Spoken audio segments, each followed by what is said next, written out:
Imagine this. It's the middle of the night, really quiet. 3:02 a.m. this past Saturday, April 19th. Right. And forget normal city sounds. Instead, there's this deep rumble. Not thunder, but a whole four-story building just giving way. Unsettling. Totally.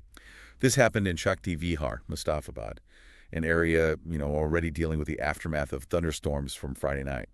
So conditions were maybe already a bit stressed. Exactly. And this wasn't a slow crumble. It was sudden, violent. One witness said it was like watching a house of cards just collapse in the wind. Wow. Instantaneous, almost. Just like that. 4 people lost their lives immediately. And the immediate fear was how many more are trapped. A horrific thought. So today, we're going to try and get beyond just the news alert. We want to understand what happened, why it happened, and what this awful event tells us about, well, life in our cities. Looking at the deeper issues, really.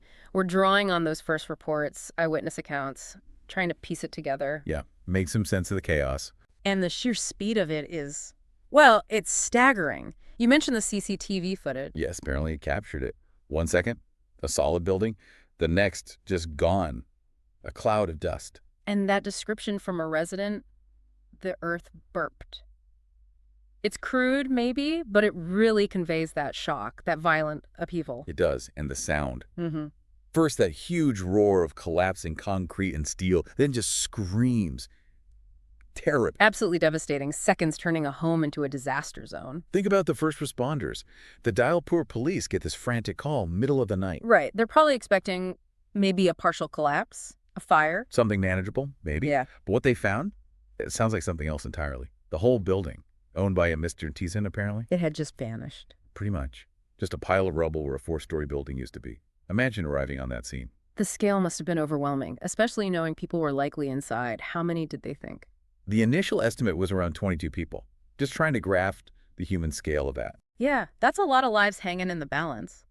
But the response, you said, was quick. Remarkably quick, it seems. Yeah. The Delhi Fire Services, led by Divisional Fire Officer Rajendra Adwal, they were there fast, maybe 20 minutes or so after the call. That's impressive timing in those conditions. And then the NDRF teams, the National Disaster Response Force, they arrived soon after. And the dog squad, crucially. Essential. Those dogs are lifesavers in situations like this. 10 fire tenders rushing there in the dark. It's a powerful image of help arriving. Definitely. A symbol of hope amidst all that destruction. But the news from those first hours was, well, it was mixed. Terribly mixed. Well, They managed to pull 14 people out of the debris alive, which is incredible work by the rescue teams. They were rushed to GTB Hospital. 14 saved. That's significant. It is. But then came the awful confirmation. 4 of those 14 were declared dead on arrival at the hospital. Oh, that's just heartbreaking after being rescued. Exactly. Additional Deputy Commissioner of Police Sandeep Lamba confirmed it. 14 rescued, but 4 succumbed. Just stark. And you mentioned others were still feared trapped. Yeah, the estimates were maybe 8 to 10 more people still unaccounted for at that point. So the search was still incredibly desperate. And the conditions they were working in, I mean, Mustafabad, those narrow lanes. Exactly. Barely wide enough for a rickshaw, some reports said. Imagine trying to get heavy rescue machinery in there. Virtually impossible. So they were likely working with lighter equipment, maybe even by hand in places? It sounds like it. Using everything they had, the sniffer dogs, listening devices, just sheer grit, probably. Officer Adwal described finding the entire building collapsed, people trapped under debris. Gives you a sense of the immense task. Just overwhelming. And we need to remember the people behind these numbers. There was an eyewitness, Shizad Ahmed. Right. What was his story? He lost 2 nephews in the collapse, young boys. And his sister, brother-in-law, and niece were injured, taken to the hospital. Oh my goodness. That just grounds it, doesn't it? It's not just a collapsed building, it's families shattered. Completely. Futures just wiped out. It really underlines the human tragedy here. Which brings us to the inevitable question. Why? What caused this? The immediate thought goes to the weather, right? Those heavy thunderstorms on Friday night. Yeah, the gusty winds, the intense rain. It seems like a plausible trigger. Nature putting stress on the structure. Definitely. Though the weather report for Saturday itself was just partly cloudy, the impact of that storm the night before could have been the tipping point. It's possible. Weakened foundations, maybe water saturation. But we have to be careful not to just blame the weather, because this isn't the first time something like this has happened in Delhi recently, is it? No, sadly not. There's a pattern emerging, which is deeply concerning. Just days before, April 11th, A wall collapsed in Madhu Vihar during a dust storm. One person died there. And wasn't there another one earlier in the year? Yes, January 2025. A four-story building in Burari came down.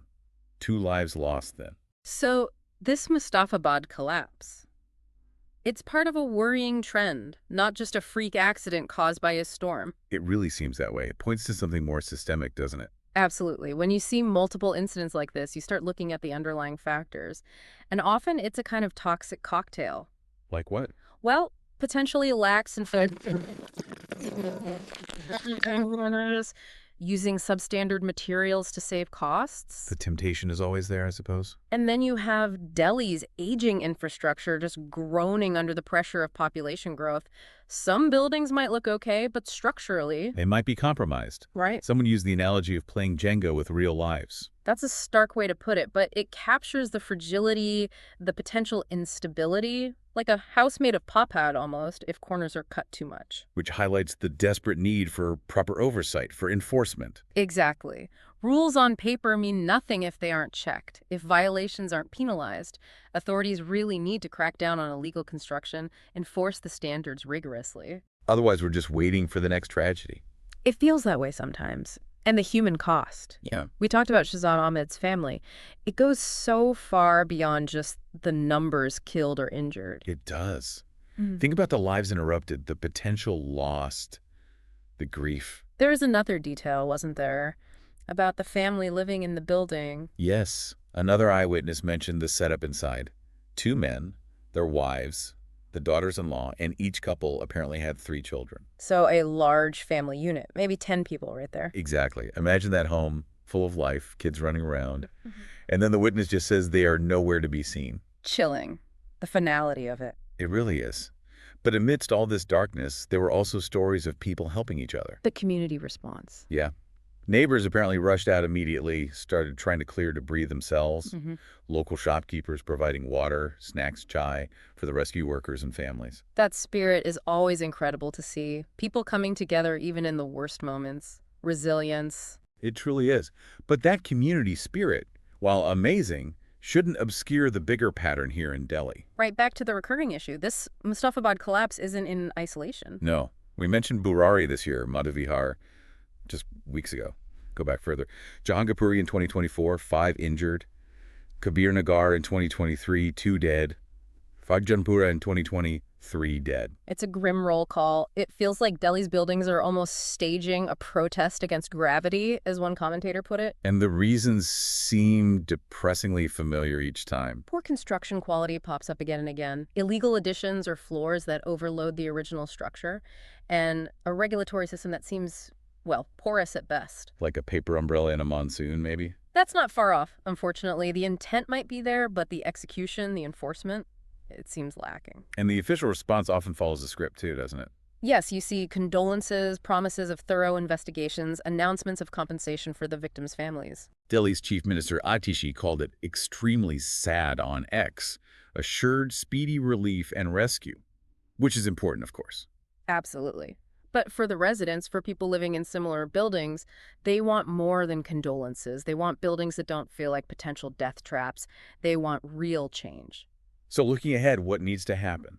The immediate focus is still rescue, supporting the injured at GTB Hospital. Of course, that remains the absolute priority, saving lives, treating the injured. But beyond that, systemically, Delhi needs a serious conversation, a really honest look at its building regulations and, crucially, how the Municipal Corporation of Delhi enforces them. it sounds bureaucratic, maybe tedious work. It can be, but it's essential. Saving lives has to be worth the effort, worth wading through the red tape. And what about the city's layout itself? Those narrow lanes were a problem. That's a huge issue. Urban planning needs to consider emergency access. Densely packed areas are vulnerable, maybe looking at widening key roads where possible, improving drainage, which can affect foundations, even retrofitting older buildings to make them safer. Big challenges. Huge! But necessary if we want to avoid repeats of Mustafabad. And through all this, we have to remember the heroes on the ground. Absolutely. The rescuers from the fire service, NDRF, the police, the doctors and nurses at GTB, the neighbors who helped. They remind us of the best of humanity, even when facing the worst. Their efforts need recognition, They do. And for everyone else, maybe this is a moment to think about accountability, to support the affected families if possible, even just to be more aware of the structures around us. It's a wake-up call, isn't it? This collapse in Mustafabad. It's more than just a terrible news story. It absolutely is. 4 lives gone, families devastated forever. It's a stark reminder of the cost when things go wrong, when safety isn't prioritized. So as the dust settles, literally and figuratively, the work isn't over. Far from it.